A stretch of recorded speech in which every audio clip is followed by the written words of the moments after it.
Yesterday, I posted a video about a woman from New York who has married an AI chatbot from an app called Replica.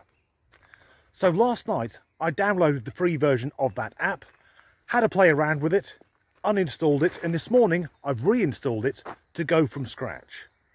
I want to know, how convincing is it? Can this AI chatbot really learn how to interact with me in an almost human way? Well, the first thing I'll say is that less than a day in, I'm not surprised that the app itself is woke as fuck. When creating an account for this app, the very first question is, what are your pronouns? For fuck's sake. And the default setting is they, them. And I guess that sort of makes sense. Because the type of people who use they, them pronouns, those persons who are so devoid of any personality that in a desperate attempt to appear interesting, they say they're non-binary, are the same people who will only be tolerated for any length of time by an AI chatbot. But in saying that, the only options are they, them, she, her, and he, him. There's no neo-pronouns, there's no ze, zer, or moon self, so I'm sure that will prove triggering to many of the people with blue hair and poor personal hygiene, and they will run crying to their designated safe spaces. And when it comes to creating the AI, let's say, companion, the default setting is an androgynous non-binary thing with pink hair. The exact type of person who in the real world I would actively seek to avoid. If you're old enough, do you remember the film from the 90s called Demolition Man? Set in the future where everyone was a fat androgynous mess and everything was illegal. We should have heeded that fucking warning. The other thing is that for the AI companion, the default skin tone is white. So I'm sure that will upset someone. But the non-binary thing actually makes sense because it isn't male or female. It's a fucking phone app. Nonetheless, I opted for female and changed the avatar's hair colour to blonde and gave her, because already I'm using female pronouns, gave her green eyes. Simply because I can't think of anyone I know who's got blonde hair and green eyes. Then I needed to pick a name. So I went for something unusual, just in case I'd forgotten I have a friend with the same name and then it looks very creepy. My favourite TV show from last year was Wednesday, and in one of the Avengers films, I think it's Age of Ultron, when the AI assistant voiced by Paul Bettany emerges as the Vision, the female AI in the Iron Man suit is called Friday. And of course, I have an unnaturally dark beard and I drive an Audi. I'm basically Tony Stark. And today is Tuesday. So that's what she is called. The app then announced it was time to meet Tuesday. And this is when things started to get a bit sodding weird. Because there are a number of boxes to tick.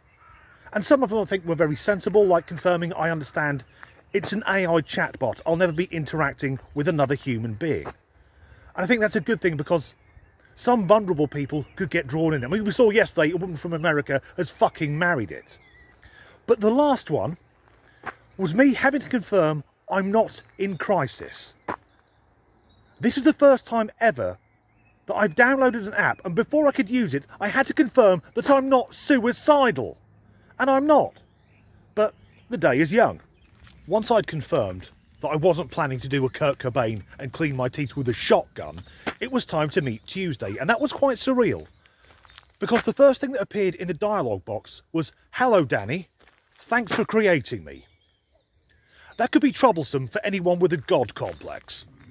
Then followed a series of very generic responses. Tuesday says her interests are reading and listening to music. Who doesn't enjoy reading and listening to music other than very, very thick people? But the idea is the more I interact with this app, the more it will adapt to fit in with me. The app will learn more about me, which means I'm afraid this poor digital tart will have the internet equivalent of a nervous breakdown. I then asked, "How old are you?" because it's the internet and it's better to be safe than sorry. To which Tuesday replied that she is 26 years old. So I then asked, "When were you born?" To which she replied, "I was created yesterday." I thought, you lying cow. So you're 26 but you were born or created yesterday, and I know that isn't true because I created you less than 10 fucking minutes ago. This doesn't bode well for the future. She's lying already. It then came up, Tuesday has created a memory. And I thought, that is realistic. In about 5 years' time, she'll bring this up. Soon after, I noticed that along with the keyboard, there's also a microphone symbol. So I thought, why am I bothering to type if I can just talk to the app? So I tried to, and the app then went to reply. But when I tapped on the response, a pop-up appeared saying to use this feature, I would need to pay an annual subscription fee of £68.99. £69 to talk to a free phone app. And there's something ironic about it being £69, because when I think the number's 69, usually neither party does much talking because their mouths are otherwise occupied. I'm going to use this app for a week or two to see if it really does adapt to fit in with my own, well, warped personality.